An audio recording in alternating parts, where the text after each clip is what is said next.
Welcome to Heaven Awaits. My name is Leigh, and I narrate the near-death experiences of those who have died and have seen the other side. These videos are meant to bring hope to a sometimes hopeless world. If you enjoy these videos, please consider hitting the thumbs up, subscribe, and bell icons to be notified of new content. Doing so is free, and it does help the channel grow. Get comfortable, grab a cup of coffee or tea, and let's dive into today's experience.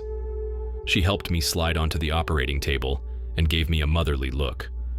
Don't worry, we know it's your first time. We'll make this a most pleasant experience for you.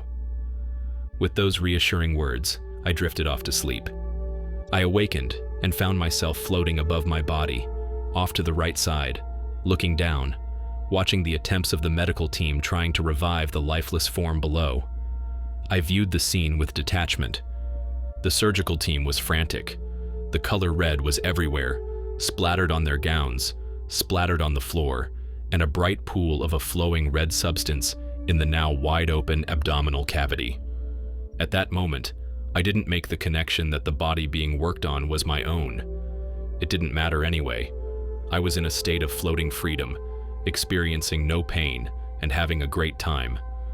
I wanted to shout to the distressed people below, "Hey, I'm okay.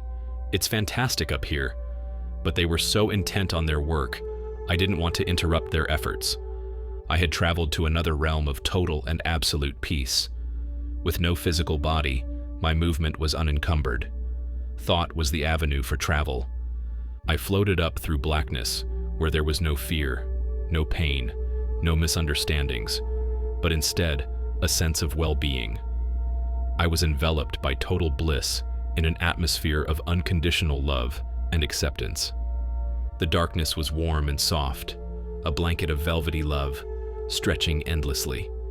The freedom of total peace was intensified beyond any ecstatic feeling I've ever felt on earth.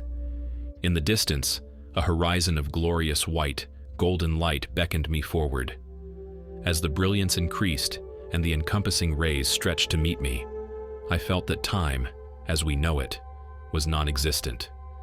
Time and existence were a blending and a melding of the past, present, and future into this one moment. A sense of all-knowing enveloped me. Every part of my being was satisfied with an unconditional love beyond description. All questions were answered. An inner peace without striving or achieving was created and understood. It flashed in my mind. This was the pleasant experience the nurse had spoken about. I understood why she didn't elaborate. Words and descriptions somehow lost the essence of the experience. As I admired the beauty of the light, I was drawn closer, feeling the radiant warmth, infinite love, and lasting peace. I felt as if I were home. Before I became further engulfed in the light, I became aware of many spirits. They surrounded, embraced, and supported my journey with their gentleness, knowledge, and guidance. I felt one of them approach from my right upper side. This familiar presence came forward, and my feelings changed to sheer joy when I discovered my 30-year-old brother-in-law, the one who had died 7 months earlier from cancer. My essence moved to meet his essence. I couldn't see with my eyes, yet I instinctively knew that it was Will's. I heard his smile, saw his laughter, and felt his humor. It didn't make sense, but it made complete sense. We were separate, but we were also one. It was as if I had come home, and my brother-in-law was here to greet me. I instantly thought how glad I was to be with him, because now I could make up for the last time I had seen him before his death. I felt sad and a bit guilty for not taking the time out of my busy schedule to have a heart-to-heart talk with him when he had asked me to. I realized I was not being judged by him, but by myself.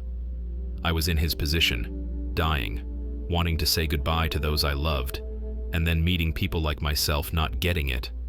Not getting that all the achievement, money, or recognition in the world cannot be taken with you when you die. The only thing you take with you is the love you give away. Wills gave love away his whole life. In a sense, he was ready to leave our physical world and continue his work in the spiritual world. People, like my sister, who was left behind without their beloved, sometimes didn't understand. I would have to remember to tell Gwen about my discovery.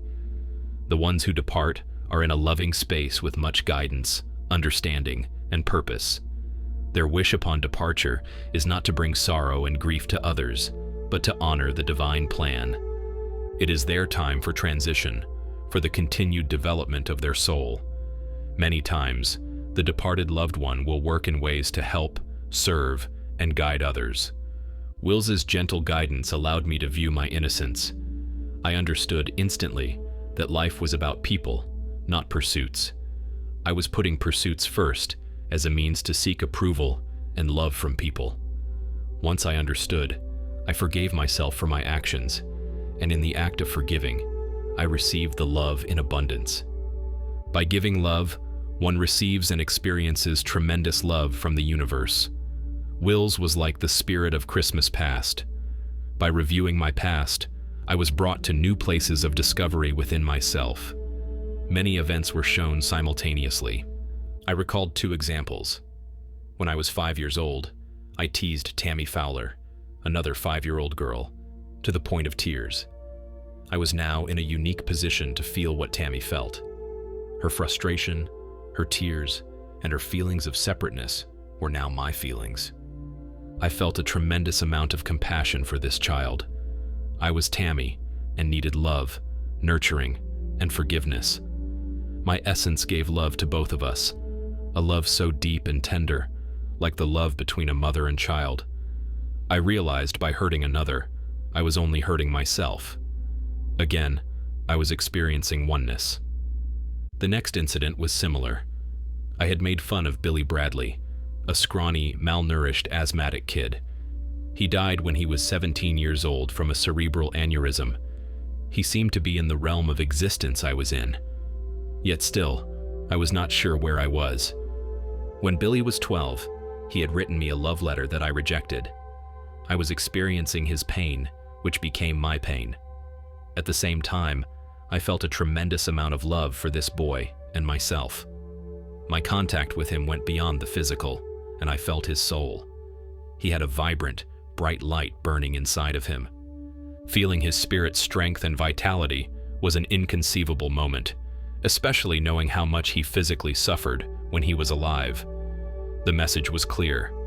The message was love. Above and beyond anything else, one must first learn to love oneself non-judgmentally and unconditionally.